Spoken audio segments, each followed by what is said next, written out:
ఏపీలో భూ ఆక్రమణలపై ప్రభుత్వం సీరియస్ అయింది. గత ప్రభుత్వ హయాంలో జరిగిన ఆక్రమణలను వెలికి తీసేందుకు ముమ్మరంగా ప్రయత్నం చేస్తోంది. అంతేకాదు గ్రామాలు, పట్టణాల్లో జరిగిన భూ ఆక్రమణల లిస్టును బయటకు తీసే పనిలో పడింది.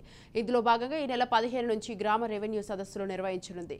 ఈ కార్యక్రమంలో ఆయా గ్రామాల్లో జరిగిన భూ ఆక్రమణలు, 22A భూముల ఆక్రమణలతో పాటు రెవెన్యూ సమస్యలపైన వినతులను స్వీకరించి పరిష్కరించనుంది. ప్రతి గ్రామంలో జరిగే రెవెన్యూ సదస్సులో ఎంఆర్ఓతో పాటు 7 అధికారులు హాజరై వినతులను ఆన్లైన్ చేసి విచారించి చేపట్టాలని ప్రభుత్వం నిర్ణయించింది.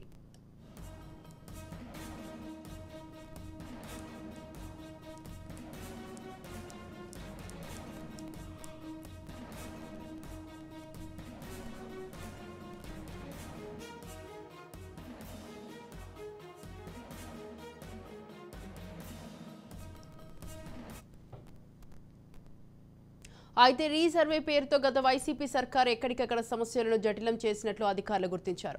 వైసీపీ పెద్దలు భూ ఆక్రమణలకు పాల్పడటంతో పాటు 22A భూములను ఆక్రమంగా దోపిడీ చేశారనే ఆరోపణలు ఉన్నట్లు అంచనాకు వచ్చారు. చాలా గ్రామాల్లో భూ సమస్యలు ఎక్కువగా ఉన్నాయని, భూముల రిజిస్ట్రేషన్లలో అవకతవకలు జరిగినట్లు ప్రభుత్వం దృష్టికి తీసుకెళ్లారు.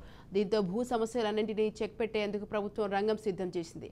ఈ 15 నుంచి 30 వరకు రాష్ట్రంలోని అన్ని గ్రామాల్లో రెవెన్యూ సదస్సులను ఏర్పాటు చేయనుంది.